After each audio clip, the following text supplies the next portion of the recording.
Cette première table ronde a pour thème les actions de prévention de la délinquance. La violence, l'abus d'alcool, de drogue font régulièrement la une des journaux. Les chiffres ont déjà été un peu abordés ce matin durant les différentes interventions.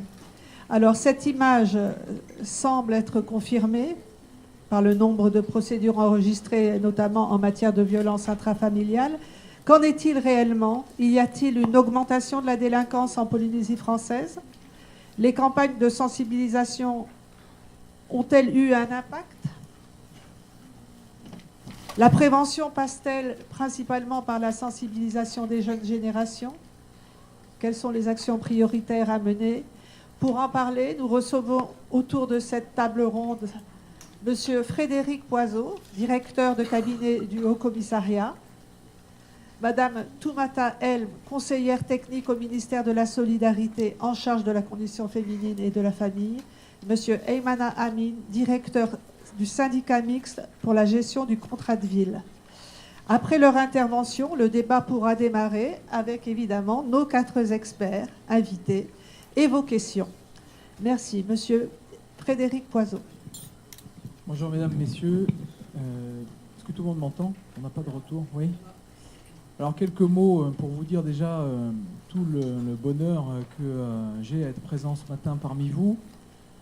Et puis pour vous expliquer peut-être, avant de commencer, pourquoi le directeur de cabinet, parce que si les titres, notamment de Toumata, expliquent bien la raison de sa présence ici, peut-être que d'aucuns s'interrogent à savoir ce que peut faire un directeur de cabinet du haut-commissaire sur cette première table ronde. Alors, le cabinet que j'ai la chance de diriger au haut-commissariat est en charge plus particulièrement, et vous allez comprendre tout de suite la raison de ma présence, de toutes les questions de sécurité publique routière, de la délinquance, de la prévention de la délinquance, et puis bien évidemment d'autres sujets qui ont attrait aux relations internationales, à la communication, à des missions un peu plus traditionnelles. Mais donc, dans mon portefeuille, j'ai la lourde tâche de la sécurité sous tous ses angles et, si j'ose dire, sous toutes ses coutures. Voilà ce qui explique un peu plus précisément pour celles ou ceux qui se seraient interrogés. Alors, après toutes les belles interventions que nous avons entendues ce matin,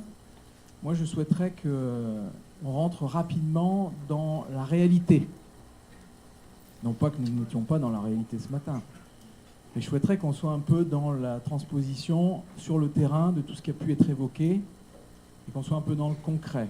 Donc ce que je vous propose, après avoir rappelé brièvement un peu quelles ont été les origines et puis ce qui nous a amené à créer ce plan de prévention en Polynésie française, et puis aussi ce comité de pilotage, c'est de laisser la parole assez rapidement, après les 2 intervenants qui m'entourent, aux chefs de groupe, les 4 groupes qui constituent les 4 axiomes, ou les 4 grands axes autour desquels s'articule le plan de prévention en Polynésie française.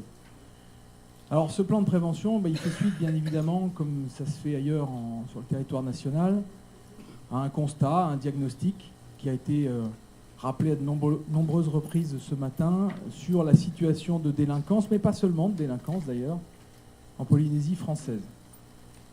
Alors ici, évidemment, le haut-commissaire l'a rappelé, le procureur général, on est confronté à une délinquance qui n'est pas une délinquance, c'est difficile de dire ça, mais qui n'est pas une délinquance à un niveau extrême comme on peut le connaître dans d'autres départements métropolitains, mais aussi ultramarins. J'ai eu la chance de servir en Guyane. Je puis vous assurer que c'est sans commune mesure en termes de faits de délinquance avec la Polynésie française. Néanmoins, ça ne veut pas dire qu'on n'est pas touché par des phénomènes, en particulier des phénomènes liés aux mineurs, qui sont inquiétants, préoccupants, et qui peuvent nous laisser présager d'un avenir un peu moins facile que celui, si je puis dire, facile entre guillemets, qu'on peut connaître aujourd'hui. Donc, l'idée, c'était, après ce constat, qui était pas un constat nouveau, personne n'a rien inventé, ça fait des années et des années que les autorités locales, le pays, les communes, parce qu'il ne faut pas les oublier, les Tavana dans cette affaire, et puis l'État bien sûr, mais aussi tout le monde associatif à qui je rends hommage ce matin, et j'en profite parce que j'aurais peut-être oublié tout à l'heure, d'adresser tous mes compliments à la page pour le travail remarquable qui est fait au quotidien par cette association, et en particulier par sa directrice, que je salue ici. Donc ce constat n'était pas neuf, évidemment, la délinquance des mineurs, nourrie certainement par une situation ou des situations familiales compliquées, que la littérature du Pacifique Sud, et en particulier polynésienne, retranscrit de manière assez claire. Je vous invite à lire Pina, si vous ne l'avez pas lu encore. J'ai aucune action dans la maison au vent des îles, mais c'est un très bon ouvrage et qui décrit un peu, peut-être facilement, mais avec beaucoup de clarté, la situation de beaucoup de jeunes et beaucoup de mineurs, puisque c'est comme ça qu'il faut les qualifier ici, au quotidien en Polynésie. Donc, vous allez trouver que je suis très axé sur les jeunes, mais enfin, c'est un peu le cœur de notre sujet et le cœur de ce plan néanmoins. Alors évidemment, quand on parle des mineurs, on parle des violences intrafamiliales, on en a parlé ce matin, on va parler des addictions, des stupéfiants, de l'alcool. Tout ça, tous ces éléments ont fait que, on s'est dit quand même que les actions dispersées, si elles étaient louables et si elles avaient parfois de grandes réussites ou de grands résultats, elles seraient quand même plus profitables si on arrivait à se coordonner de manière un peu plus centralisée et qu'on puisse mettre tous nos efforts, tous ensemble, contre ces phénomènes. Donc le plan, il est assez neuf, je crois, sous le contrôle de Brigitte qui est à ma gauche. On est au début de l'année, janvier, mais bon, au final, après les différentes réunions, etc., on a dû mettre tout ça en place au mois de mars, à peu près, mars 2016. Donc tout ça est assez récent, mais je ne voudrais pas qu'on croie qu'on s'est réveillé en mars 2016, parce que ce serait faux.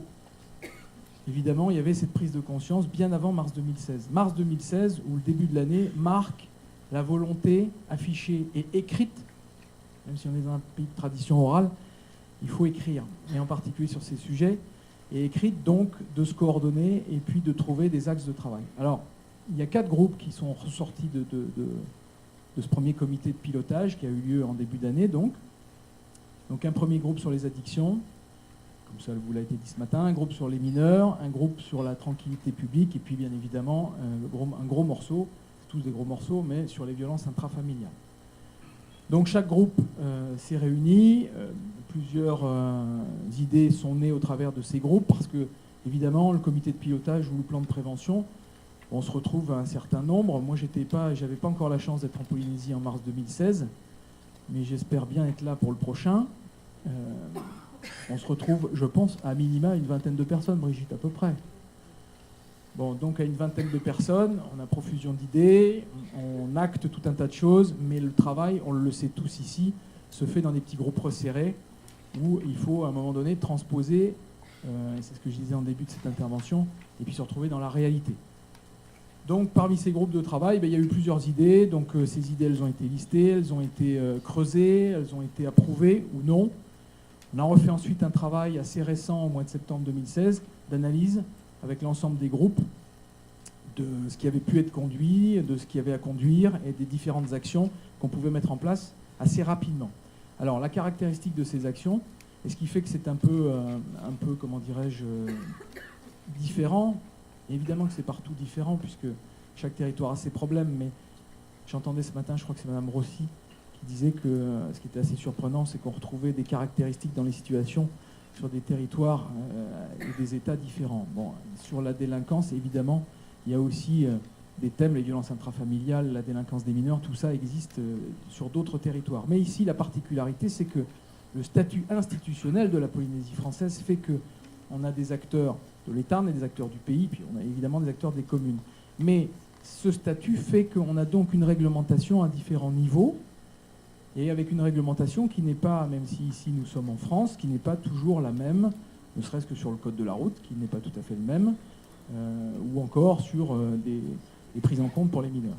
Donc, l'objectif aussi, au-delà d'actions, je dirais, plus classiques ou traditionnelles de prévention de la délinquance et d'accompagnement, c'était aussi de faire évoluer ensemble la réglementation pour certains sujets. Donc là, les chefs de groupe vous en parleront à l'issue de nos interventions. Donc tout ce travail a été conduit, on a resserré un petit peu les choses. Moi, ma volonté, quand je suis arrivé, que j'ai aperçu tout ça, et j'ai trouvé que le travail avait été assez remarquable, parce que, avec tout ce que je viens de dire, vous avez bien compris que c'est pas simple, il faut se retrouver autour d'une table, il faut essayer de comprendre les uns les autres, et se comprendre, déjà, c'est une grande avancée. Les équipes du Haut-Commissariat, en particulier du Bureau de la sécurité donc de mon cabinet, ont fait un énorme travail sur le sujet. Je tiens aussi à les remercier, en particulier Maxime Gutzwiller, qui est au fond de la salle, qui a suivi plus particulièrement ce sujet. Donc, je disais que nous avons un peu resserré les différentes actions à conduire. pour pouvoir être vraiment dans le réalisme. Moi, ce que je souhaite clairement, et puis après j'en terminerai par là, et je laisserai la parole à mes co-intervenants, c'est qu'on soit vraiment, je ne fais pas de la marteau-thérapie, mais je suis un peu en état de récidive, mais ce n'est pas très grave, on soit vraiment dans le réalisme. C'est-à-dire qu'on ne cherche pas à être dans le concept, comme ça existe, les plans de prévention de la délinquance, les conseils de la délinquance, etc. J'ai connu ça en métropole. Ça fait des dizaines d'années qu'on parle de ça, où on est souvent dans une discussion très conceptuelle, avec des difficultés ensuite pour pouvoir mettre en œuvre très pratiquement et très concrètement tout ce qu'on a bien voulu imaginer. Donc l'objectif pour moi de ce plan, et je crois que c'est un objectif partagé, puisque le comité est coprésidé par le président Édouard Fritsch, le haut-commissaire, mais aussi le procureur général. Je crois que vraiment, il faut qu'on soit dans la réalité, même si on n'est que sur, pour chaque groupe, 2-3 actions qui fonctionnent vraiment bien. Parce qu'après, on aura un effet de dynamique sur lequel on pourra accrocher les prochains wagons et sur lequel on pourra se recentrer, retravailler. Voilà ce que je voulais vous dire. Alors, je voulais quand même vous faire part d'une réflexion qui est un peu amusante, je trouve, et qui, à mon avis, n'est pas très commune dans les instances qui parlent de prévention de la délinquance. C'est Daniel Pénac. Alors pour les parents, c'est Ernest et Célestine, hein, Daniel Pénac, mais ce n'est pas tout à fait le sujet. Daniel Pénac qui a dit que la naissance de la délinquance, c'est la convergence de toutes les la convergence secrète de toutes les facultés de l'intelligence dans la ruse.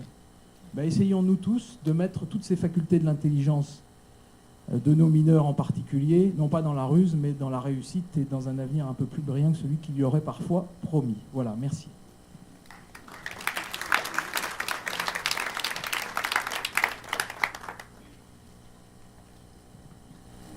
Bien, bonjour à tous. Tout d'abord, merci à la page d'avoir organisé les assises de l'aide aux victimes et de la prévention de la délinquance. Vous ne pouviez pas avoir un intervenant plus convaincu que moi, puisque je suis moi-même criminologue de formation, donc je suis vraiment convaincue de l'intérêt d'une telle démarche. Alors moi, je représente le ministère en charge de la famille et de la condition féminine, qui évidemment a collaboré et à l'organisation des assises et à la création du comité de prévention de la délinquance. Et donc, sur tous les plans, à chaque fois, nous travaillons en partenariat avec tous les intervenants. En ce qui concerne le ministère, nous sommes convaincus de l'intérêt de telles démarches et évidemment de notre place au sein de ce comité, puisque nous avons sous notre tutelle plusieurs services du pays qui sont à proximité des usagers. Le ministère de la Famille et de la Condition féminine a notamment sous sa tutelle la délégation à la famille et à la condition féminine qui se positionne plus à un échelon de conception de différents outils. Et pour la mise en œuvre de toutes les actions sur lesquelles nous réfléchissons, nous nous reposons essentiellement sur le réseau associatif auquel je tiens à rendre hommage aujourd'hui, puisqu'il y en a qui sont présents. Hein. Il y a la page, il y a également le CIDFF, il y a le Conseil des femmes qui gère le POTEHO, qui accueille les femmes victimes de violences conjugales. Il y a Vreniorama Thetiti, Vreniorama Noreatea, plusieurs associations sans lesquelles, de toute façon, nous n'arriverons jamais à mettre en place ce que nous avons décidé de mettre en place. Donc voilà, je tiens à les remercier aujourd'hui, parce que je sais qu'elles sont présentes. Donc les dispositifs qui vont certainement vous être présentés un peu plus tard dans le cadre du plan de prévention de la délinquance sont des dispositifs évidemment pour lesquels nous avons besoin des associations et des établissements scolaires. Parce que pour arriver à toucher l'ensemble de la population, évidemment, c'est pas nous, le ministère ou le commissariat qui allons arriver à le faire. C'est vraiment un travail de terrain et de proximité qui doit se faire sur le long terme. En ce qui nous concerne, on va quasiment collaborer dans toutes les actions qui ont été déclinées dans ce plan de prévention. Je laisserai ma copilote donc, de ce groupe, Madame Angibault, en parler, si elle souhaite. Puisque nous avons l'avantage également de copiloter entièrement ce plan de prévention. Je vais parler plus précisément de la mallette pédagogique qui a été mise en place par la délégation à la famille et à la condition féminine, qui est un dispositif sur lequel nous avons réfléchi depuis novembre 2015, qui a été lancé officiellement en novembre 2015. On est parti du postulat, évidemment, que l'ensemble des violences, même si il y a beaucoup de dispositifs de traitement qui sont mis en place, il est nécessaire de mettre un dispositif de prévention au sein des établissements scolaires et hors établissements scolaires, mais ça on le verra un peu plus tard. S'il y a un constat qu'il est nécessaire de faire, c'est évidemment que si la plupart des violences interviennent au sein des familles et notamment au sein des couples, c'est parce qu'il y a une mauvaise définition de la relation amoureuse.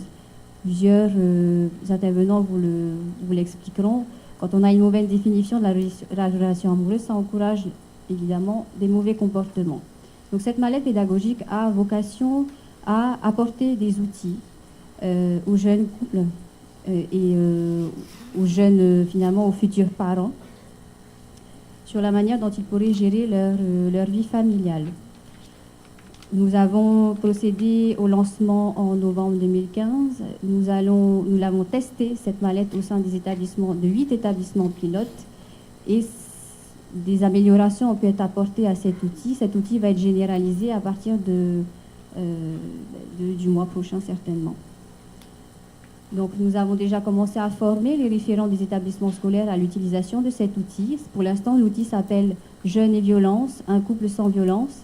Et il va être décliné en 2 volets suivants qui vont être une famille sans violence et une école sans violence. Donc j'ai bon espoir quant à la diffusion de cet outil. J'espère vraiment que ceux à qui nous avons remis cet outil vont en faire bon usage. Il n'a pas vocation à donner des leçons, il a vocation à donner vraiment des outils sur comment gérer une relation, à amener un questionnement chez des jeunes couples, des jeunes adolescents, sur la manière dont ils devront gérer leur vie de famille. Donc, elle a vocation juste vraiment à ne pas juger les gens et à leur donner des outils de la manière la plus objective possible. Voilà. Je vais laisser la parole à mon copilote, qui est Madame Angibault, parler du plan de prévention de la délinquance. Merci à tous.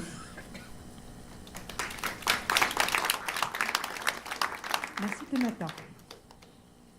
Quelques observations. Tout d'abord, ce qui n'a pas été voulu effectivement en Polynésie française, c'est de dupliquer ce qui existait en métropole, de le transposer ici, et disant que vaille que vaille, ce qui devait fonctionner ailleurs fonctionnerait automatiquement ici.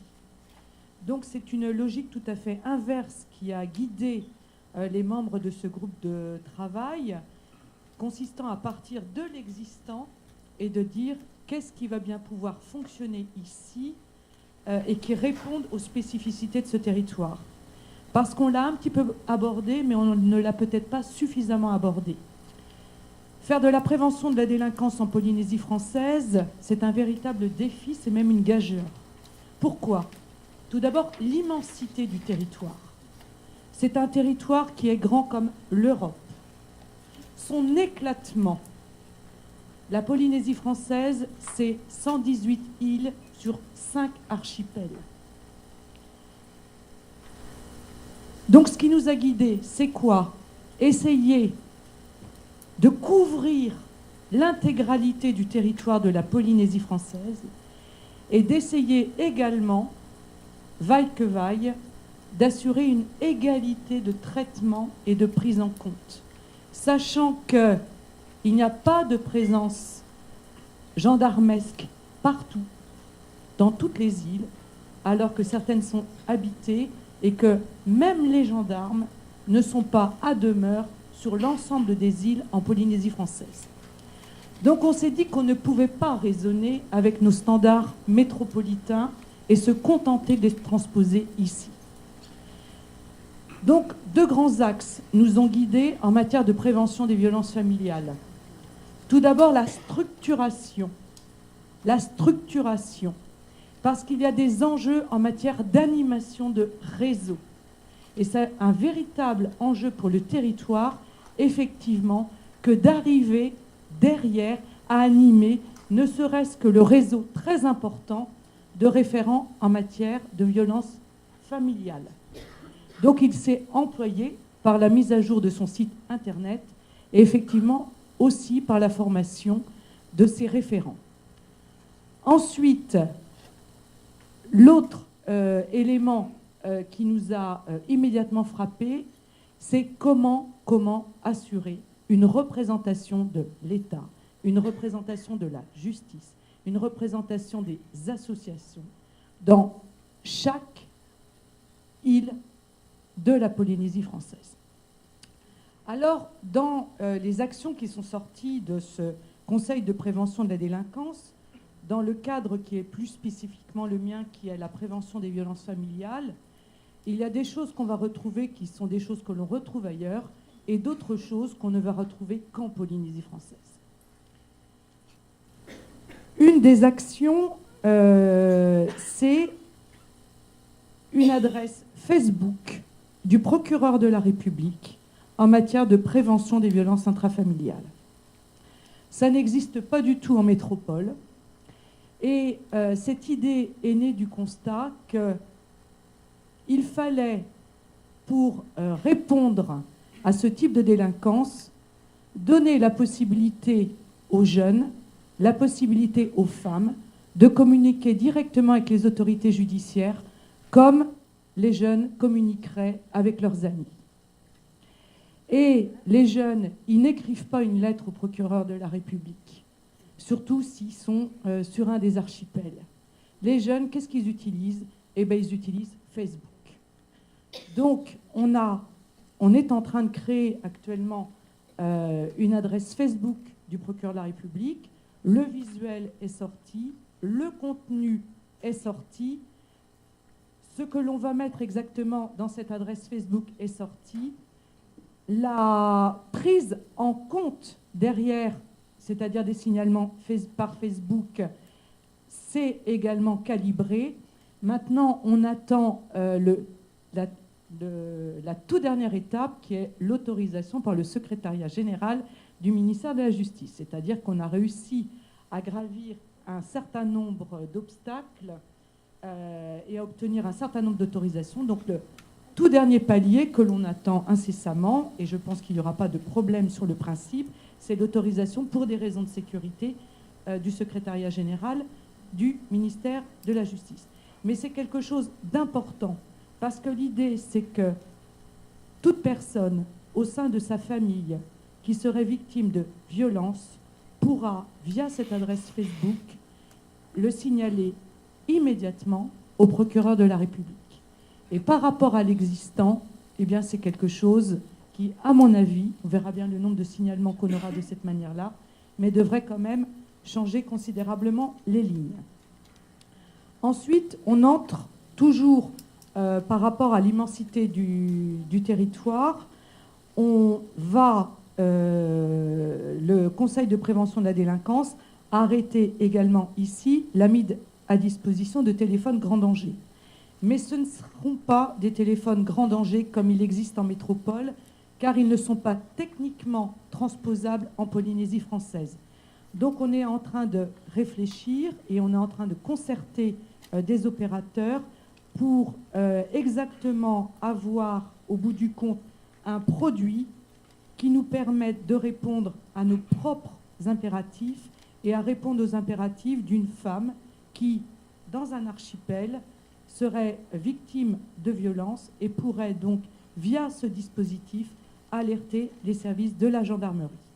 Donc là, c'est pareil, le financement est assuré, donc on a avancé sur ce dispositif-là. Le concept a avancé également, on sait qu'on aura besoin d'environ une vingtaine de dispositifs de cette nature sur les 5 archipels. Et maintenant, on attend que les opérateurs veuillent bien nous faire leur proposition finale pour que l'on soit en capacité de choisir le dispositif qui, en Polynésie française, sera le plus adapté. Autre axe d'amélioration du système, c'est l'augmentation des ordonnances de protection.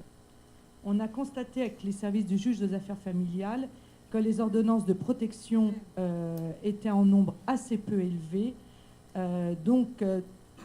Tout un dispositif est actuellement mis en place, d'abord pour rendre ces ordonnances de protection, pour faire connaître le principe par les réseaux notamment, pour mettre à disposition des modèles également pour que les femmes qui envisageraient d'utiliser ce dispositif puissent le faire. Autre action qui est déjà en place, c'est la convention qui a été signée en matière de signalement des violences conjugales.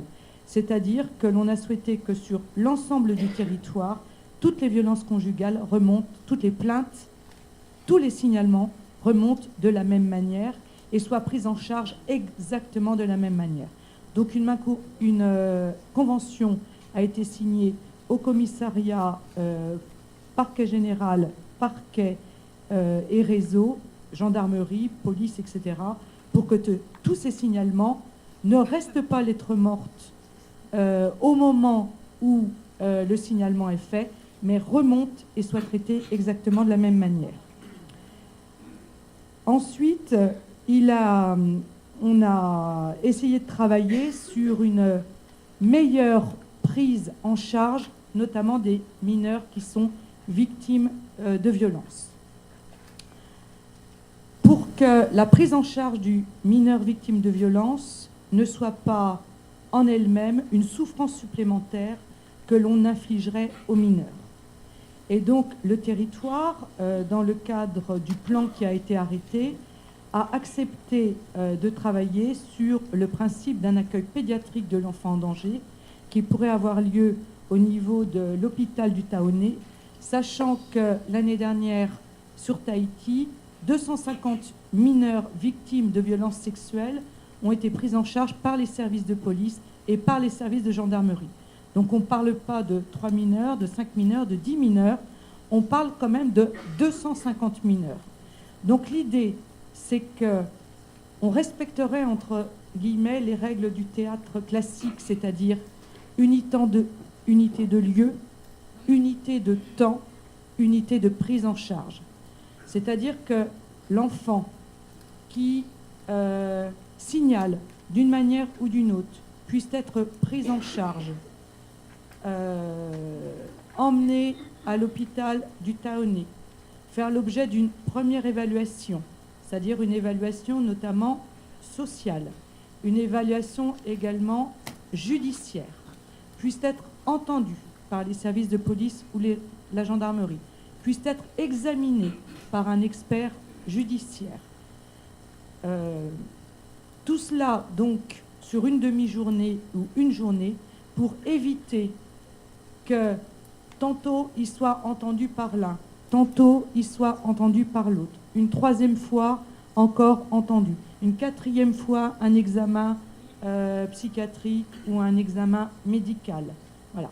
Donc c'est un gros travail sur lequel on a commencé à s'interroger tous ensemble pour que cette prise en charge-là, qui est une prise en charge essentielle au niveau du signalement, puisse être effectuée.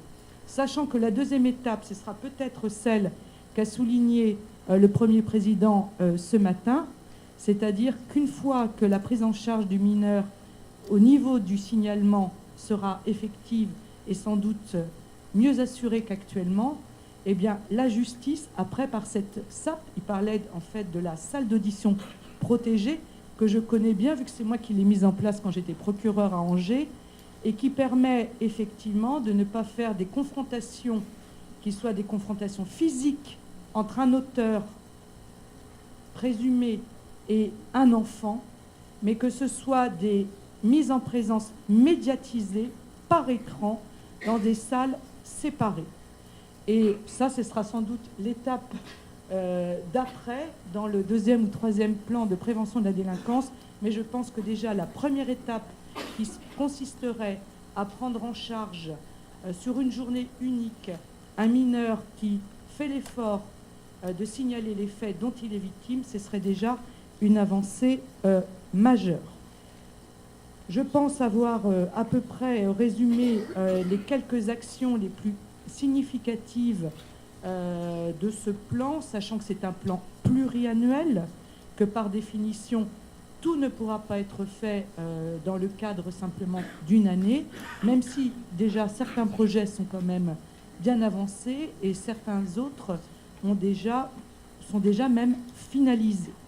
Mais c'est vrai que cette unité d'accueil pédiatrique, c'est quelque chose sans doute qui prendra un petit peu plus de temps parce que ça fait appel à une pluralité d'auteurs au niveau de l'État, au niveau de la justice, au niveau de l'hôpital également, et qui engage sans doute sur le plan budgétaire également des moyens supplémentaires.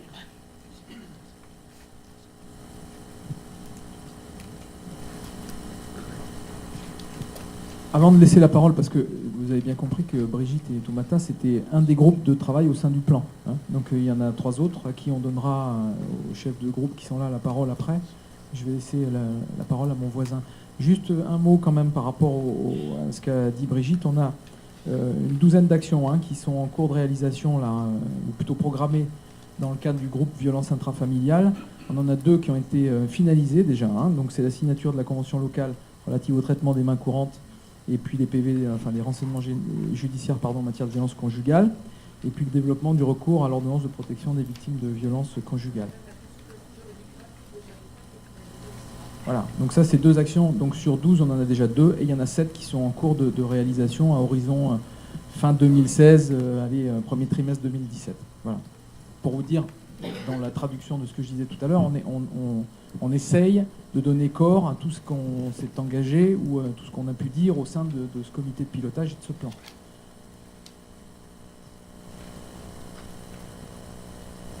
Merci.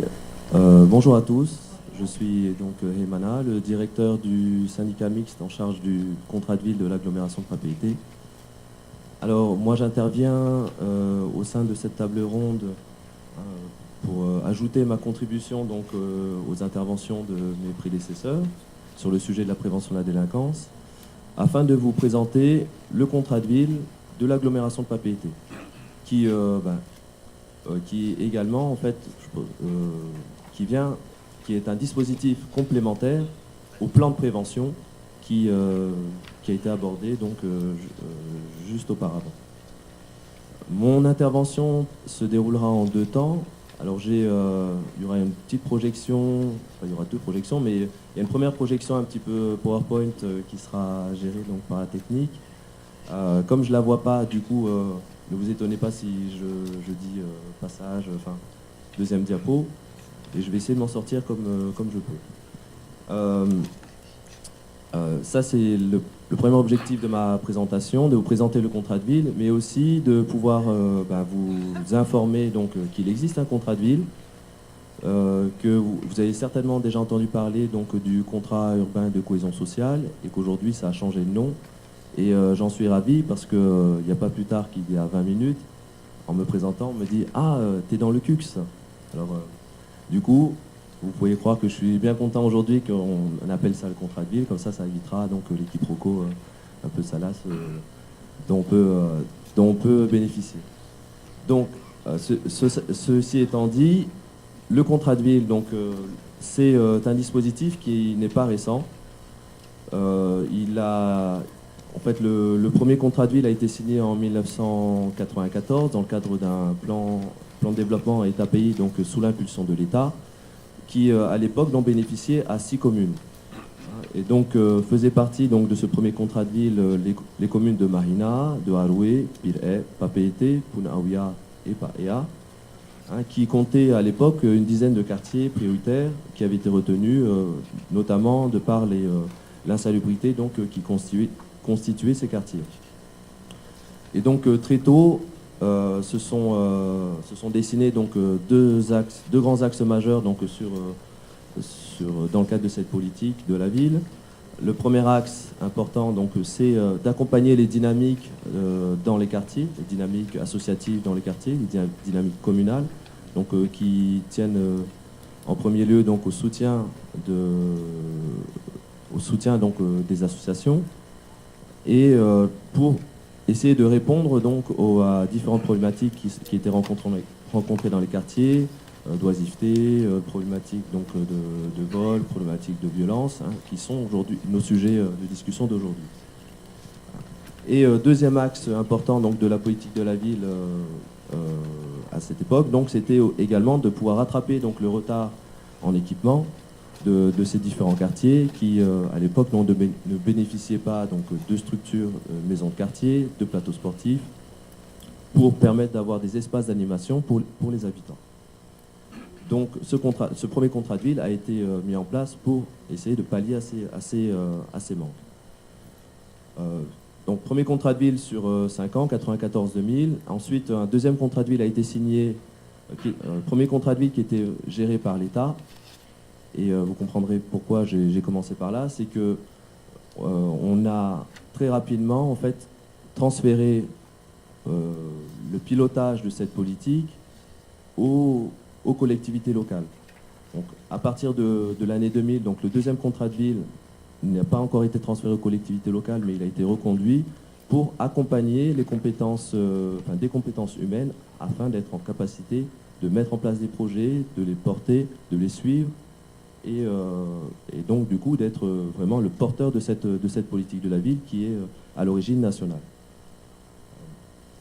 Donc, ça c'est le deuxième contrat de ville. Et le troisième contrat de ville, on y arrive. Donc en 2005, un syndicat mixte a été créé, qui était constitué donc de toutes les communes signataires de ce contrat de ville, de ce dispositif, ainsi que la Polynésie française, parce que c'est la collectivité qui a toutes les compétences en matière sociale, emploi, urbanisme et habitat. Donc il était indispensable pour pouvoir piloter cette politique que les communes, le pays et l'État soient autour d'une seule et même table. Chose qui a été faite donc en 2005. En 2007, donc, ensuite il y a un quatrième contrat qui a été signé, qui est donc le contrat urbain de cohésion sociale, qui reprenait de toute manière, les contrats de vie se sont succédés, mais les objectifs, les orientations sont toujours restés les mêmes. En 2007, donc, un contrat urbain de cohésion sociale est signé. Et dernièrement, donc, dernière génération de contrats. Donc, en 2015, le 30 juin 2015, le contrat de ville actuel donc, a été signé pour une durée de 6 ans, donc 2015-2020, avec 9 communes, qui étaient déjà présentes en 2007, mais j'ai oublié de le préciser. Donc aujourd'hui, le contrat de ville de l'agglomération Papeete, ce sont 9 communes, les 6 communes que j'avais citées auparavant, plus Fa'a, Papara et Moorea. Donc il faut bien comprendre que la politique de la ville et le contrat de ville signé est un dispositif encadré géographiquement qui ne s'adresse qu'à ces 9 communes-là. Donc normalement là j'ai fini la diapo 1 et il faut passer à la diapo 2 pour donc il y a une petite définition je pense qui est utile à retenir quand on vous parlera donc de contrat de ville ou de politique de la ville. Donc la politique de la ville est décrite comme la somme des interventions coordonnées et ciblées sur un territoire sélectionné dans le but de réduire les inégalités territoriales et d'améliorer les conditions de vie des habitants de ces quartiers prioritaires. Donc c'est vraiment la coordination donc, des actions de tous les partenaires signataires de ce contrat de ville qui représente donc, la politique de la ville d'aujourd'hui en Polynésie française. Donc normalement il y a un schéma avec l'ensemble des partenaires et au centre vous voyez le syndicat mixte. Donc, il représente le tour de table, comme j'ai pu le présenter plus tôt, donc des acteurs de la politique de la ville et en Polynésie française. Il faut savoir, juste pour vous donner un ordre d'idée, le budget donc 2016 apporté donc par l'ensemble de ces partenaires représente environ 300 millions par an. Ça représente un nombre de plus de 500 actions sur l'ensemble de ces communes.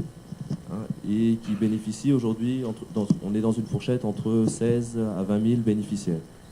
On n'est pas toujours tout à fait sûr des chiffres parce qu'on a des fois dans les actions plusieurs bénéficiaires qui peuvent faire partie donc, des actions, donc c'est toujours très compliqué à compter. Donc là c'est troisième diapositive, c'est une clé importante donc, pour bien comprendre ce qu'est le contrat de ville. Le contrat de ville se base sur une géographie prioritaire. Donc je vous ai parlé des 9 communes bénéficiaires de ce dispositif, mais à l'intérieur de ces 9 communes, donc l'action du contrat de ville est dirigée vers certains quartiers. Depuis 1994 jusqu'à aujourd'hui, donc le nombre de quartiers a beaucoup évolué. Donc on est passé de 10 à aujourd'hui 76 quartiers donc identifiés dans nos 9 communes. Donc, vous avez normalement les chiffres avec la population prioritaire et le nombre de quartiers répartis par commune. Donc c'est important de comprendre qu'il y a eu un gros travail de fait avec les chiffres donc, de l'ISPF, l'État, le pays et l'ensemble des communes pour arriver à identifier ces 76 quartiers qui rencontrent aujourd'hui les plus grosses difficultés en matière sociale et urbaine sur l'agglomération de Papeete. Ensuite, là, on passe à la diapositive suivante qui vous présente normalement un schéma avec le contrat de ville s'appuie donc sur 3 piliers thématiques. Le premier pilier qui a été inscrit donc par l'ensemble des partenaires comme étant la priorité du contrat de ville est l'emploi et le développement économique, dans lequel vous pouvez voir défiler donc un certain nombre de grands axes, dont sur l'emploi et le développement économique, donc l'axe principal, c'est clairement de travailler à l'accompagnement des personnes les plus éloignées de l'emploi afin qu'elles puissent retrouver les savoirs de base, les savoirs de base, le bon comportement dans un cadre professionnel. C'est pas toujours évident pour les habitants de ces différents quartiers. Donc on travaille clairement à l'employabilité des habitants. Ensuite, le deuxième axe important de cette thématique, c'est l'insertion par l'activité économique, dont on a 2 exemples traditionnels qui sont l'association Te Wiro, dont je pense un certain nombre d'entre vous connaissez, et l'association aussi Arihe Baro, qui travaille sur Moorea. Toutes ces 2 associations donc, accompagnent des publics très éloignés de l'emploi à pouvoir retrouver donc, les bons gestes en milieu professionnel grâce à des petits chantiers donc, encadrés par ces associations. Et le troisième axe important donc, de cette thématique emploi, c'est l'accompagnement des micro-entrepreneurs vous savez, ces dernières années, il y a eu beaucoup d'emplois perdus. Donc du coup, il y a énormément de personnes qui ont perdu leur travail, qui sont tournées donc, vers la micro-activité. Et pour accomplir donc, cet axe-là, on travaille principalement avec l'ADI, que l'on soutient beaucoup, donc avec l'ensemble de mes collègues des partenaires donc, qui sont aussi autour de la table. Le deuxième axe prioritaire du contrat de ville est la cohésion sociale. Donc, je vais passer rapidement sur... je ne vais pas vous faire le détail des enjeux, parce que juste après, on a une petite vidéo à vous présenter pour pouvoir illustrer les actions qui sont soutenues par le contrat de ville à l'attention donc des habitants des quartiers prioritaires. Et je pense que ça sera bienvenu. Du coup, ça viendra illustrer aussi les actions qui ont pu être présentées donc, par mes collègues, dans une forme concrète dans les quartiers prioritaires de l'agglomération de Papeete. Donc, du coup, on peut passer le troisième pilier, c'est le cadre de vie. Vous le voyez à l'écran. Et on peut passer à la vidéo pour présenter donc de manière dynamique le contrat de ville. Yorana. Le contrat de ville est un dispositif qui unit les 9 communes urbaines de Tahiti, la Polynésie française et l'État.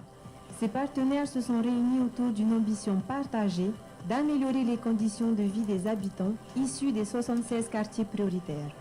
Pour cela, des actions de proximité sont mises en place. Elles s'adressent à toutes les générations pour réunir les enfants, accompagner les jeunes, guider les parents et partager avec nos Matahiapo. Ce sont des actions très variées qui concernent 3 piliers, la cohésion sociale, l'emploi et le développement économique, le cadre de vie et le renouvellement urbain. Nous proposons au CSA Veata de Tapuna diverses activités comme le Oriteiti, activités sportives comme le self-défense. Nous proposons aussi des ateliers maquillage. Nous faisons aussi des fêtes à thème comme le Halloween, Noël. On est sur un concept sport sur la commune de Maïnade. 6 sports sur le concept, football, futsal, volleyball, gymnastique, VAR et judo. Super, on a bien ramé, c'était bien, on a commencé par là, on a fait le tour, on a fait un autre tour, on est revenu comme ça, c'était super. Alors, la motivation que j'ai eue à mettre en place ce projet, c'est le partage avec ces adultes-là. Et c'est plutôt de leur apprendre un métier qui va leur servir plus tard dans la vie, quoi. Nous avons mis en place des ateliers de couture, d'artisanat et d'agriculture. Ils ont vu que venir à cet atelier-là, ils voient que ça va beaucoup leur servir plus tard, quoi. Donc voilà, le projet Jardin Partagé est mis en place pour soutenir nos familles de la commune de Haroué avec une prestation avec un formateur sur des techniques sur l'agriculture bio. Avec nos formateurs, on nous a donné encore de plus un moyen pour travailler sur le bio. C'est vrai, ils travaillent surtout pour la santé de notre famille. C'est vraiment, on mange un peu de légumes. Donc le bureau de l'insertion de Piret est un service communal qui accueille, recense, reçoit tous les demandeurs d'emploi de la commune de Piret. Donc la structure de l'AMU a été cofinancée par le contrat de ville. Et donc annuellement, nous mettons un calendrier de programmes de formation qui, eux aussi, sont cofinancés par le contrat de ville. En fait, ce projet-là, en tant que porteur de projet, j'ai voulu le mettre en place pour des personnes de Navia qui sont à la recherche d'un emploi. Les cours d'anglais vont nous servir plus tard pour chercher du travail.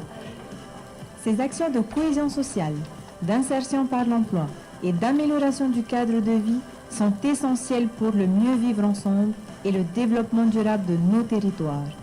C'est la raison pour laquelle la lutte contre les exclusions des quartiers concerne tout le monde.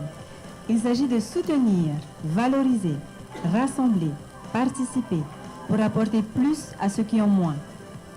Le contrat de ville s'adresse à tous les acteurs des quartiers, les habitants, les associations et les communes, pour les accompagner et financer des actions de proximité. En résumé, le contrat de ville, c'est simple et très concret au quotidien.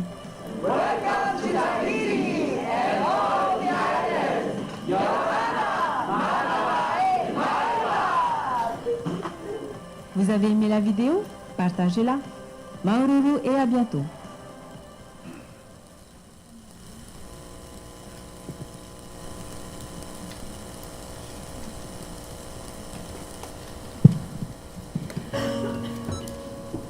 Merci pour ces différentes interventions. Nous allons passer à la partie questions. Ah non, non, attendez, pardon, excusez-moi. Madame la modératrice, j'ai entendu tout à l'heure. Ne nous modérez pas trop.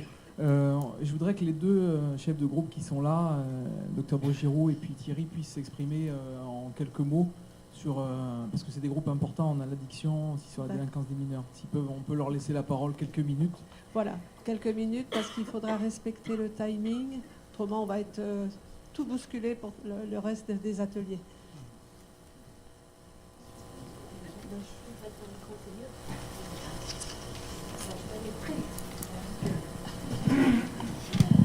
Bonjour à tous. Donc j'ai en charge tout ce qui était le groupe de travail sur la prévention des addictions. Vous savez qu'en matière de prévention des addictions, il y a beaucoup de choses qui sont faites. Donc on a essayé pour l'année 2016 de se focaliser. Tu veux que je sois là? Oui. C'est moi. Voilà. De se focaliser sur ce qu'on pouvait améliorer rapidement ou ce qui était un petit peu à renforcer. Donc bien sûr, on a commencé par la prévention des jeunes. Beaucoup d'actions sont faites dans le milieu scolaire, dans le milieu extrascolaire. Là où c'est pas toujours évident, c'est que chacun travaille un peu dans son coin et que le message qui est diffusé n'est pas toujours le même. Donc, bien sûr, quand on est jeune, qu'on a deux messages, on essaye plutôt de prendre celui qui nous convient plutôt que celui qui est dans la réalité. Donc, la première chose, c'était de renforcer au niveau scolaire la mise en place des CESC pour travailler tous ensemble, tous les partenaires, au sein de l'établissement scolaire et adapter les actions en fonction des besoins, en fonction de quoi où on est, des élèves que l'on a, etc. Donc là-dessus, je crois qu'on peut dire que c'est obligatoire et que dans tous les établissements scolaires, ça a été mis en place. La deuxième chose, c'était de faire passer des messages par le biais des réseaux sociaux, puisque c'est les jeunes qui les utilisent le plus, Bien sûr, on a tous nos pages Facebook. L'idée, c'est quand même aussi de faire passer le message par les pairs. C'est ce que fait par exemple l'UPJ. Et la difficulté n'était pas tellement de savoir comment on allait le faire passer, mais c'est vraiment d'uniformiser le message. Donc, on s'est lancé dans une série de formations pour les gens qui interviennent au niveau des jeunes. Et donc, ça passe par, soit par les responsables du service de la jeunesse et autres, mais également, par exemple, pour les BAFA. Donc, vendredi dernier, mon collègue et les infirmiers du service ont commencé une formation pour les BAFA, de façon à ce qu'on ait tous la même base, c'est avoir la même base de connaissances, quel message on va passer, comment on va le faire passer, et comment on va répondre aux interrogations des uns et des autres. Des fois, on ne sait pas trop quoi dire. Voilà. Donc, c'est vraiment cette partie qui a été renforcée. La deuxième, c'était la lutte contre les problèmes d'alcool. Et là, c'est très vite, ça fait des années qu'on le sait, la législation en matière d'alcool n'est pas du tout adaptée à la réalité. Elle dépend du Code des débits de boissons qui date de 1959, légèrement modifié. Et donc, il y a des points importants qui ont été soulevés. La première, c'était le problème de l'ivresse publique, qui doit être pénalisé à hauteur de 500 francs, donc même pas 5 $. Et qui finalement est tellement dissuasif que les forces de l'ordre n'ont même pas envie d'arrêter les gens dans la rue quand ils sont ivres et d'appliquer ce qui pourrait être quelque part, certes une sanction, mais une mesure de prévention. Donc ce serait de remonter non seulement l'amende, mais peut-être de travailler sur une solution alternative, peut-être sous le biais un petit peu de la compo pénale, un peu sous cette forme-là, où au lieu d'être condamnés et d'avoir de l'argent à payer qu'ils n'ont pas forcément, eh bien, ils pourraient bénéficier non seulement d'une information, mais peut-être aussi d'un accompagnement. La deuxième chose qui tenait à cœur au groupe de travail, c'était de délictualiser le Komo-Poka. En fait, actuellement, c'est une contravention qui limite beaucoup les actions. Le Komo-Poka, c'est un alcool clandestin fabriqué ici en Polynésie à partir des fruits et de la levure de bière. Et donc, il ne permet pas, par exemple, de faire des perquisitions, de saisir ce qui a été fabriqué et de mettre au tribunal celui qui l'a fabriqué. Donc, c'est un travail qui est fait par la Direction générale des affaires économiques, auquel on a demandé également de travailler sur les heures d'ouverture et de harmoniser les heures d'ouverture des boîtes de nuit et de les ramener tous sur une charte de bonne conduite pour éviter qu'on serve des gens ivres, qu'on les laisse sortir en ayant bu et comme ça on aggrave tous les accidents. Voilà. Personnellement, moi, je serais assez aussi pour qu'on travaille sur la restriction de la publicité en matière de boissons alcoolisées, parce qu'il y a trop d'incitation à la consommation, parce qu'elle est trop bien faite. Les jeunes ont plus envie de suivre ça que nos messages de prévention. Je crois que ça va être travaillé, discuté lors du la prochaine réunion du comité de lutte contre la délinquance. Voilà.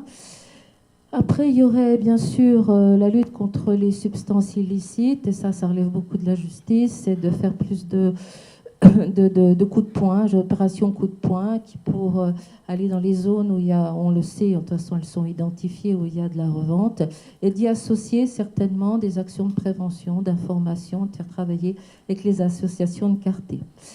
Et je m'arrêterai sur le dernier point, qui était celui de renforcer le système de soins, avec l'ouverture d'un centre avec hébergement de lutte, de prise en charge des personnes addictes. Et la bonne nouvelle, c'est que la première pierre est posée mercredi matin. Et ça, c'est quelque chose qui me réjouit beaucoup. Merci. Je vais essayer de faire encore plus vite que Marie-Françoise. Thierry Delmas, donc, directeur du département de la vie des écoles et des établissements scolaires au ministère de l'Éducation et Donc j'ai travaillé sur ce groupe qui est le groupe sur la délinquance des mineurs et le lien avec l'école. Donc on a souhaité travailler sur 3 axes. Premier axe, la lutte contre la déscolarisation, le décrochage scolaire et l'absentéisme.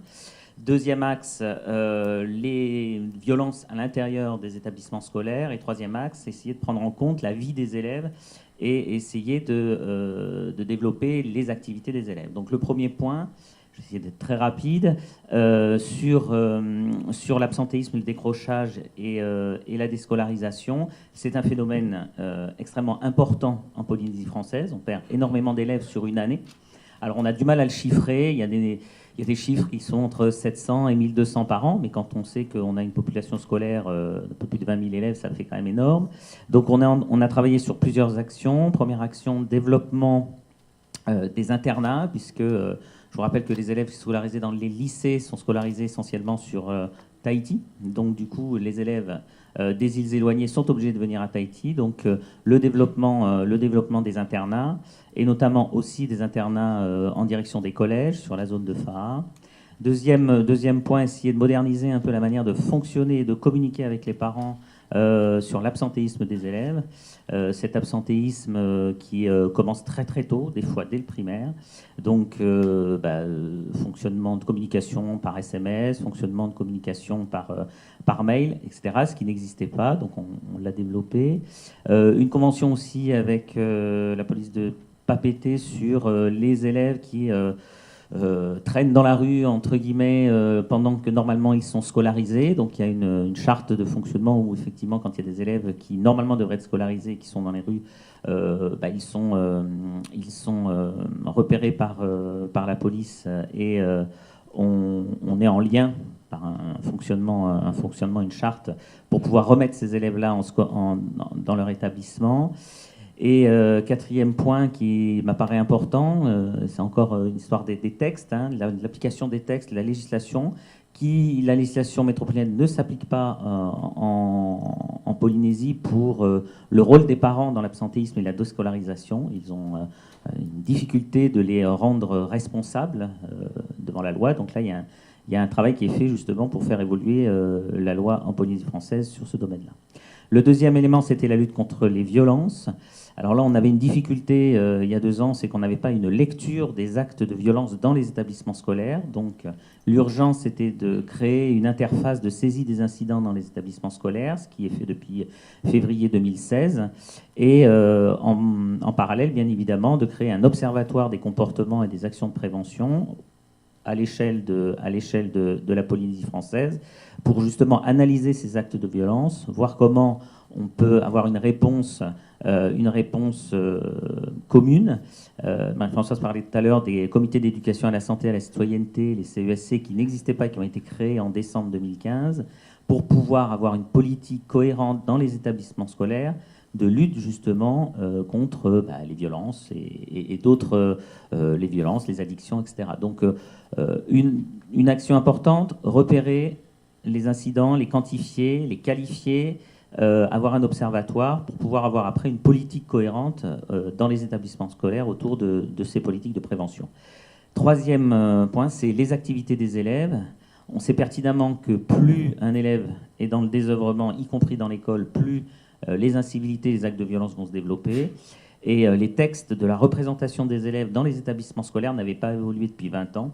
Donc on est en train de travailler pour la rentrée 2017 sur une réforme de la représentation des élèves dans les établissements scolaires, puisqu'on part du principe, et les assises de la jeunesse qui ont été mises en place l'année dernière ont montré que nous avions raison, c'est-à-dire on part du principe que les élèves ont des choses à proposer, que les élèves ont des actions à proposer et qu'il faut leur donner davantage la parole, d'où l'idée de développer cette nouvelle représentation à l'intérieur des établissements scolaires, collèges et lycées, et développer ce qu'on appelle les maisons de collégiens, les maisons de lycéens, c'est-à-dire qu'ils ne soient plus consommateurs, mais animateurs de leur propre vie dans les établissements scolaires. On est très en retard là-dessus et on est en train d'y travailler. Et ce groupe de travail a montré que de toute façon, on ne pouvait fonctionner que si on avait une démarche interministérielle et interinstitutionnelle. C'est-à-dire que tout ce que j'ai pu développer en 3 axes, ça ne peut se faire que si on a des partenaires identifiés et des instances pour y travailler. Et c'est ce que permet ce comité de lutte contre la délinquance. Et ça a permis aussi d'avoir une prise de conscience dans les établissements scolaires avec les CESC. Voilà, j'espère ne pas avoir été trop long. Merci. Alors, merci. Vous allez garder le micro parce que je pense qu'il y aura beaucoup de questions qui pourront vous concerner. Énormément de questions. J'ai essayé de faire un tri par thème. Je vais commencer par la question, on va dire, la plus douce, à destination de Madame Toumata Helm. Vous avez dit dans votre discours, nous n'avons pas la bonne définition de l'amour. Alors, à destination des 4 intervenants de l'extérieur, est-ce que vous pourriez nous dire quelle est cette mauvaise définition de l'amour en Polynésie, pour qu'on ait un peu leur expérience, leur ressenti, et qu'est-ce qu'on peut faire aujourd'hui pour réécrire cette définition? Alors, je pensais principalement à des réactions des jeunes qui consistent à dire s'il est jaloux, c'est parce qu'il m'aime, s'il me frappe, c'est parce qu'il m'aime et parce qu'il ne veut pas que je m'en aille et parce qu'il tient à moi. Ça, c'est une mauvaise définition, par exemple, de ce que peut être l'attachement. Ou peut-être une définition. On va dire que. Je ne vais pas dire que c'est complètement faux, mais je veux dire que ce n'est pas aussi simple. Voilà. Donc je vais laisser nos éminents formateurs développer un peu plus ce sujet-là.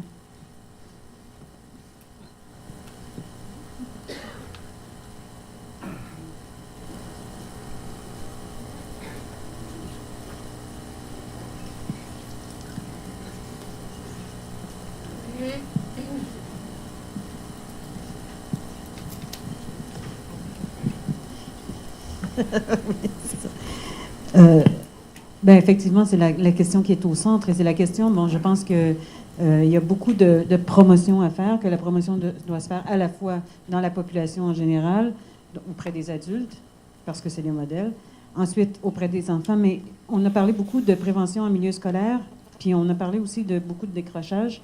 Donc si on veut parler de prévention en milieu scolaire, il faut que ça commence dès les premiers moments. Et les programmes qui sont développés chez nous actuellement axent beaucoup sur toute la question et ça touche plus largement que la mauvaise définition de l'amour, mais sur le développement de relations égalitaires et respectueuses à partir même du primaire. Et alors, il faut y avoir des programmes qui soient adaptés, à la fois adaptés au moment de développement des enfants, donc pour le primaire, pour le secondaire, il doit se poursuivre maintenant plus largement, même jusqu'aux universités, parce qu'on a de grands problèmes dans les universités actuellement. Donc, et aussi beaucoup de sensibilisation auprès du public. Actuellement, avec le développement d'Internet, avec, il y a beaucoup d'éducation qui se fait à travers Internet et qui n'est pas nécessairement la bonne éducation aussi. Donc, il faut que les parents, que les éducateurs et tout ça soient au fait de ce que les enfants consomment sur Internet aussi, parce que c'est à partir de là aussi où ils vont chercher beaucoup leur modèle. Il faut faire la guerre, je dirais, à Internet, mais en étant là pour offrir les modèles qui doivent être justes pour les enfants. Donc, c'est là où ça doit se faire. Maintenant, une des choses, c'est qu'on a ces programmes, mais il faut qu'ils soient suivis et évalués éventuellement pour qu'on sache est-ce que à partir de quand le bon message passe et à partir de quand il commence à pas passer. L'autre chose aussi, c'est qu'il faut entendre les jeunes aussi. Il faut aller vers eux. Parce que c'est bien de savoir que, par exemple, on a cette idée que parce qu'il est jaloux, c'est parce qu'il m'aime. Parce qu'il faut prendre les jeunes là où ils sont. Et pour cheminer avec eux, il faut ne pas les confronter, mais tranquillement avec eux, essayer de défaire ces distorsions cognitives qui peuvent être. Moi, j'ai travaillé beaucoup. Chez nous, on a eu un gros problème. On a toujours un problème de ce qu'on appelle les gangs de rue. Et à travers les gangs de rue, des gangs criminalisés, des gangs de jeunes criminalisés qui font des trafics de tout ordre, donc trafic de stupéfiants, mais aussi beaucoup qui donnent beaucoup dans la prostitution et on travaillait avec les filles, nous, parce que c'est des filles qui sont l'objet de ces trafics-là, et pour s'apercevoir que les filles avaient une conception, mais tout à fait erronée, de ce qui se passait dans les gangs de rue. Et que l'utilisation qu'on faisait d'elles était pour elles un objet de valorisation, alors que on était en train de détruire complètement ce qui allait être leur vie par la suite. Donc, elles avaient l'impression que parce qu'elles étaient dans les gangs de rue, parce qu'elles étaient objets de désir, bien, ça les valorisait énormément. Donc, il faut savoir où est-ce qu'elles trouvent leur valorisation pour être capable de combattre cette valorisation-là et faire passer les bons modèles tranquillement aussi. Donc, c'est un petit peu ce que je voulais dire. Moi, je voudrais ajouter que les programmes dont Madame parle, c'est justement l'objet de la mallette pédagogique dont je vous ai parlé tout à l'heure. C'est vraiment un outil qui a décidé de prendre le contre-pied de toutes les campagnes de prévention qui ont pu être menées jusque-là, où on n'est pas sur un plan de faire la morale, on est sur qu'est-ce qui est, je ne vais même pas dire normal, mais le moins problématique comme comportement à avoir au sein d'un couple. Et d'un point de vue méthodologie, on a choisi les mises en scène qui seraient complètement, comment dire, qui seraient beaucoup plus efficaces dans la réflexion que pourraient avoir les jeunes. On a imaginé des scénarios qui paraissent anodins pour des jeunes. Par exemple, ils vont tous les deux à une soirée et la copine regarde un autre copain. Le lendemain, il y a une scène de ménage qui apparaît dans le couple.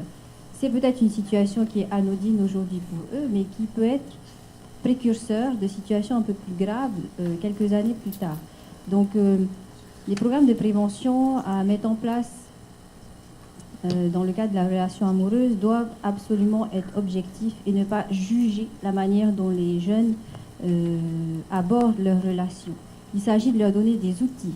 Ils en font après ce qu'ils jugent opportun de faire avec, mais il faut leur donner les outils et les laisser se questionner ensuite sur ce que ça apporterait d'avoir tel ou tel comportement dans leur relation. Je pense que c'est la meilleure manière de les encourager à avoir un peu plus de réflexion et un peu plus de répartie dans la manière de gérer leur relation amoureuse.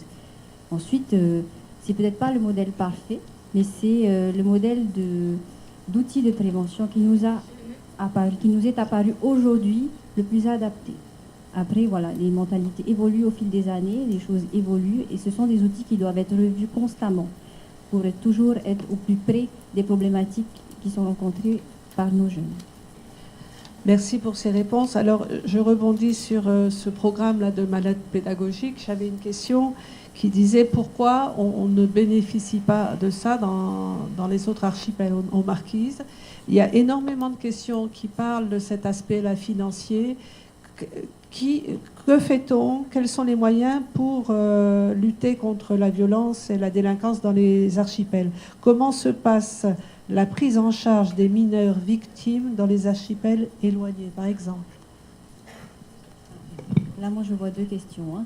La première à laquelle je répondrai, c'est pourquoi ne pas bénéficier de ça au sein des archipels? Mais si c'est prévu, la mallette va être diffusée dans l'ensemble des établissements scolaires du second degré. Pour l'instant, du second degré, il y a un deuxième volet qui va être pour le premier degré.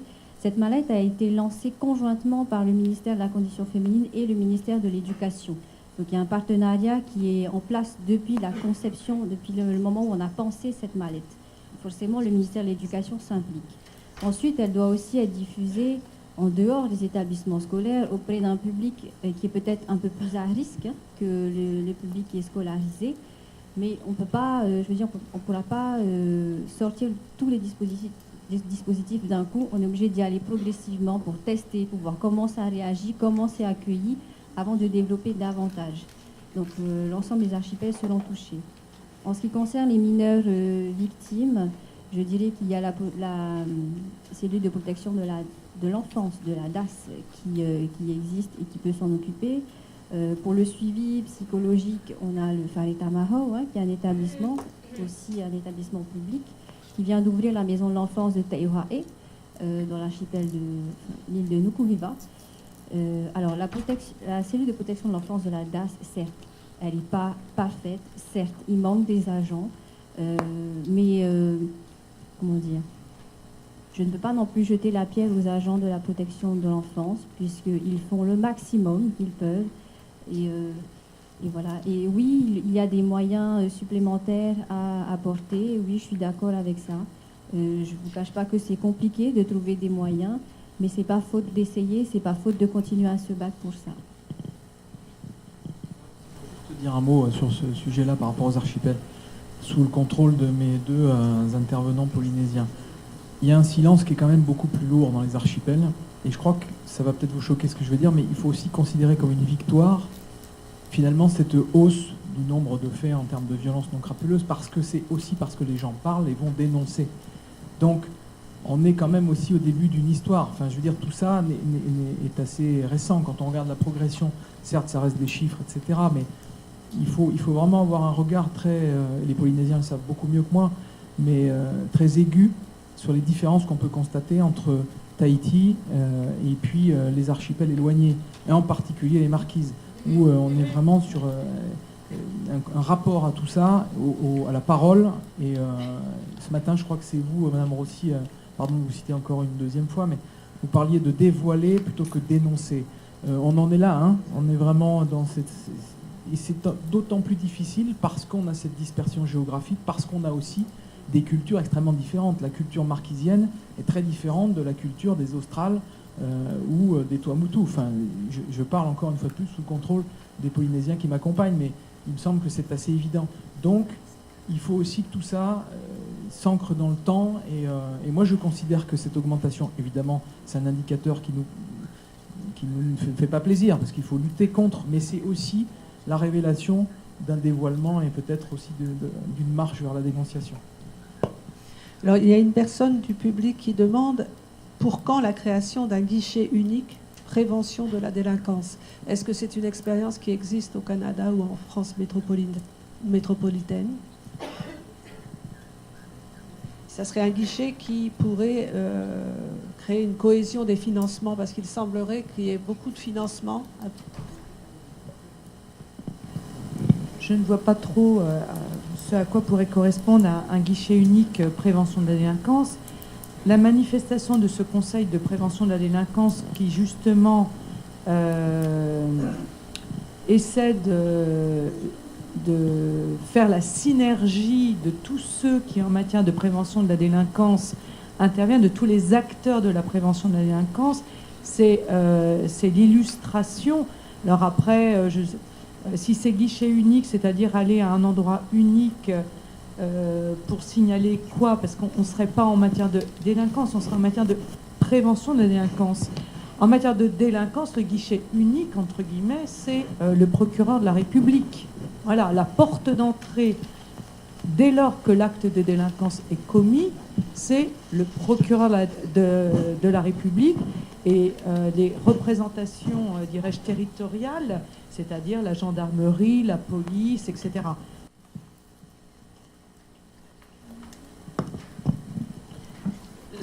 Oui, ça reprend la difficulté dont on a parlé tout à l'heure, c'est-à-dire à partir du moment où il y a un décrochage de l'élève très tôt, on a beaucoup de mal à récupérer ces élèves. Donc la réponse, là, comme ça, effectivement, c'est un cas un peu inextricable, mais on peut donner des pistes. Mais plus on travaillera en amont dans les établissements scolaires pour travailler sur le décrochage scolaire, pour lutter contre le décrochage scolaire, avec les groupes de prévention de décrochage scolaire, les GPDS, plus on évitera ce type de situation. Sur cette situation, on a quand même la MLDS, la mission de lutte contre le décrochage scolaire, qui a été créée l'année dernière, qui est justement une mission qui réintègre des élèves qui se sont déscolarisés et qui vont pouvoir, par un dispositif d'1 an, un SAS d'1 an, reprendre pied pour leur scolarisation. Et l'année dernière, on a eu une centaine d'élèves, et sur ces cette centaine d'élèves, ils ont toutes et tous repris une scolarité normale l'année d'après. C'est-à-dire que c'est un SAS avec des professeurs des écoles, avec des professeurs, où on remet à niveau et on retrouve une scolarité pour ces élèves-là, ces jeunes. Donc c'est, si vous voulez, nous, d'un point de vue scolaire, on a cette capacité à redonner un parcours individuel et individualisé à un élève pour qu'il puisse reprendre une formation. Parce que cette jeune fille, elle ne s'en sortira que si elle reprend une scolarité et si elle reprend une vie de son âge, c'est-à-dire de 15 ans. Après, sur les moyens de coercition, je vais avoir plus de difficultés à répondre. Il faudrait voir que BPDG ou la justice, mais en tout cas, nous, d'un point de vue scolaire, on a cette MLDS qui nous permet, je peux vous assurer que depuis l'année dernière, on a une centaine d'élèves, c'est pas négligeable, on a cette mission qui permet de reprendre pied, non pas directement en envoyant les élèves dans un établissement, parce qu'on est à peu près sûr que ça ne fonctionnera pas et qu'au bout d'un mois, ils décrocheront, mais de les mettre dans un SAS qui leur permette justement de reprendre cette scolarité.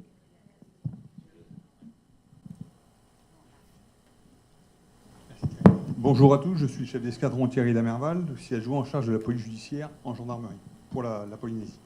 Je vais compléter la réponse qu'a fait Thierry Delmas, puisque lui, vous l'avez compris, se chargera de la rescolarisation, entre guillemets, de cette mineure qui aura quitté les établissements scolaires. En parallèle, nous allons mener une action, d'une part, de prévention avec la brigade de prévention de la délinquance juvénile, c'est-à-dire déjà instaurer un dialogue avec ce jeune, afin de comprendre les motifs pour lesquels elle a d'une part quitté la sphère familiale, si j'ai bien compris, mais également le milieu scolaire. Nous interviendrons dans un second temps sur une phase de répression, si et seulement si, à l'issue de ce dialogue, il met en exergue une infraction pénale sur laquelle on va pouvoir s'appuyer et démarrer en lien avec l'autorité judiciaire une enquête judiciaire pour apporter la meilleure réponse possible.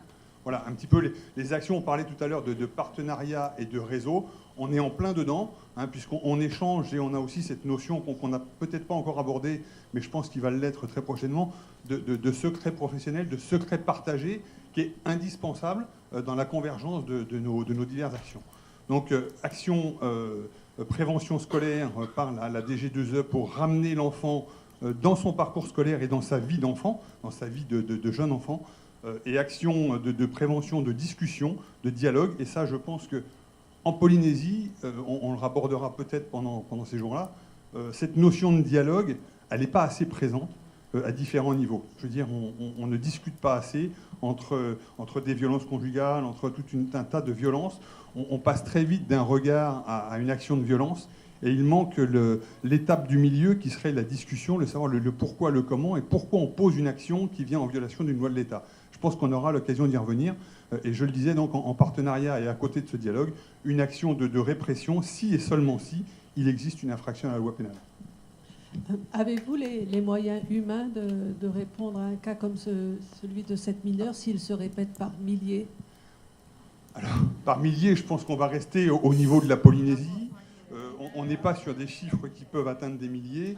On est, pour vous donner un ordre d'idée sur l'action de la brigade de prévention de la délinquance juvénile, c'est une unité, alors je ne vais pas trop déborder, je sais que le temps est assez restreint, c'est une unité qui a deux missions principales. Une mission de prévention dans les établissements scolaires et une mission d'audition de jeunes victimes de violences ou d'infractions sexuelles. Pour vous donner un ordre d'idée, ils sont environ à quelques 200 auditions par an de mineurs. Les années les plus fortes étaient à 250 auditions de mineurs victimes de violences ou de violences sexuelles. Donc on n'est pas sur du millier. Et pour répondre à votre question, oui, on est tout à fait en mesure d'apporter des réponses à l'ensemble des cas qui nous sont présentés. Sans trahir de secret, on a encore un cas qui s'est présenté hier, un dimanche. La réponse, elle a été immédiate.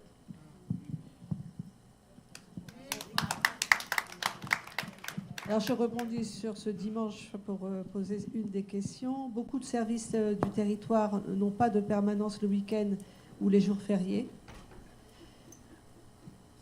Pour des conseils ou des prises en charge, que faire ?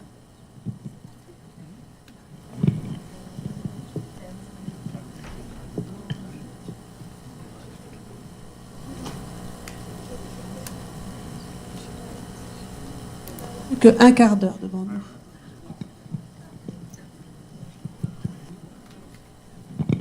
Alors juste, si tu pouvais répéter la question, parce que j'ai été un peu distraite, s'il te plaît. Voilà. Donc, beaucoup de services du territoire n'ont pas de permanence le week-end ou les jours fériés. Oui. Ça dépend de quelle permanence on parle. Alors... on nous a beaucoup parlé d'une permanence de la DAS, par exemple, pour des interventions en soirée ou les week-ends. Je voulais un peu replacer les choses. Les interventions d'urgence sont principalement assurées par le 17, qui a une permanence. Le 18, quand il y a un blessé. Après toutes les interventions, comment dire, sur des sinistrés ou sur le niveau social, en fait, nous, on est contactés, enfin la DAS est contactée par les foyers d'accueil quand l'urgence est vraiment imminente, genre les intempéries qui ont eu lieu sur la côte Est. Là, oui, on a été contacté quand même un dimanche matin, mais c'est parce que les services du pays vont être beaucoup moins efficaces que les intervenants de terrain qui sont, par exemple, pour les femmes battues, le Poete Ho, par exemple, qui intervient soir et week-end. Là, il n'y a pas de problème, on les appelle, ils viennent, ils se déplacent. Donc, voilà, j'aurais voulu avoir un peu plus de précision sur quelle permanence, en fait, de quelle permanence on me parlait, mais j'ai tendance à dire que de toute façon, l'intervention d'urgence, elle relève des services de police et gendarmerie de l'État.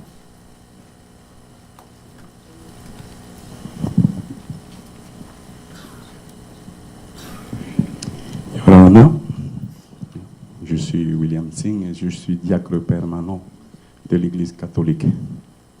Puisque vous avez parlé du fait religieux, je voudrais donc intervenir d'abord en disant une chose.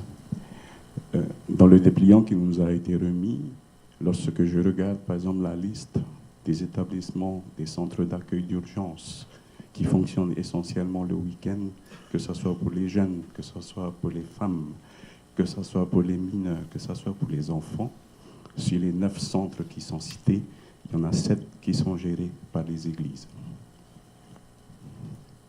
Alors, la première réalité, c'est ça. C'est que je pense que les églises ont apporté et apportent jusqu'à aujourd'hui leur pierre dans la prise en charge des violences, dans tous les domaines. Deuxièmement, vous dites que le fait religieux est une réalité importante sur le terrain, sur ce pays qui est la Polynésie. Alors, au niveau de la constitution de ce Conseil de lutte contre la prévention que vous avez mis en place, quelle est la place que vous avez accordée aux églises? Sont-ils présents en tant que partenaires, en tant que personnes relais? Donc ça, c'est une question. Lorsque le président du pays a souhaité mettre en place une conférence de la famille pour déterminer véritablement une politique de la famille, il n'a pas manqué de faire appel aux représentants des 2 principales églises ici, c'est-à-dire l'Église catholique et l'Église protestante qui représente 80% de la population. Alors, je suis heureux aujourd'hui d'entendre que nous devons travailler ensemble, nous devions travailler en partenariat. Moi, ma position, et c'est la position de l'Église, c'est chacun doit avoir sa place, toute sa place, mais rien que sa place. Ça veut dire qu'il ne doit pas y avoir, je dirais, de mélange de genres. Mais l'Église, une paroisse, qu'est-ce que c'est exactement? C'est une famille de familles.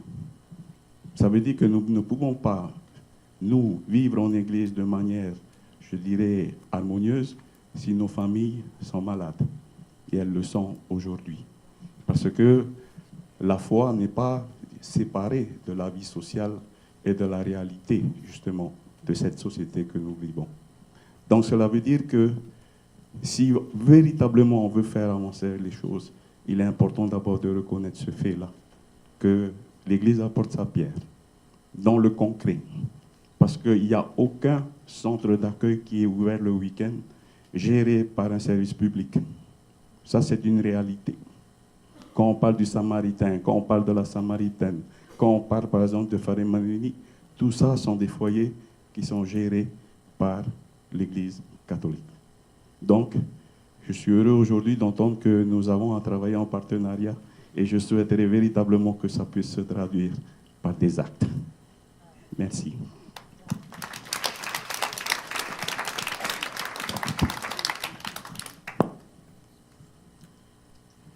Yorana. Oui, moi c'est VTA derrière au fond.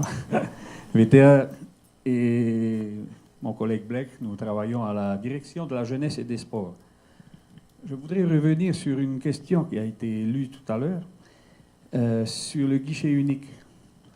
Moi je rejoins un petit peu la personne qui a posé cette question, dans le sens où c'est vraiment compliqué hein, pour les associations, par exemple, de pouvoir obtenir des financements, des cofinancements sur plusieurs ministères, par exemple, et voir avec l'État également. Les associations ne sont jamais sûres d'obtenir ces cofinancements-là. Il peut y avoir une réponse positive de la DAS, mais une réponse négative de l'éducation, par exemple. Je comprends le sens du guichet unique, hein, ou c'est peut-être une délégation à la prévention de la délinquance. Par contre, ce que je remarque depuis ce matin, j'ai l'impression, c'est peut-être moi, hein, qu'on est davantage dans la guérison là, de la délinquance ou des actes violents. On parle beaucoup de prise en charge des victimes. Mais avant même la prise en charge, les actions que l'on peut mettre en place, je pense que c'est là-dessus également que l'on devrait davantage se poser. Les actions de prévention, avant même que l'acte soit réalisé. Mon copain, il dirait « Hey, Miaman, stop, chalala, action ». D'accord. Je le rejoins également. Enfin, voilà le petit mot que j'aurais souhaité dire. Hein, ce cloisonnement-là des différents ministères, l'accès un peu compliqué. Comment faire pour ouvrir les portes, pour que tout le monde communique déjà à ce palier-là, pour qu'en dessous, ça soit plus facile pour les porteurs de projets pour l'avenir de nos enfants et de notre population. Merci.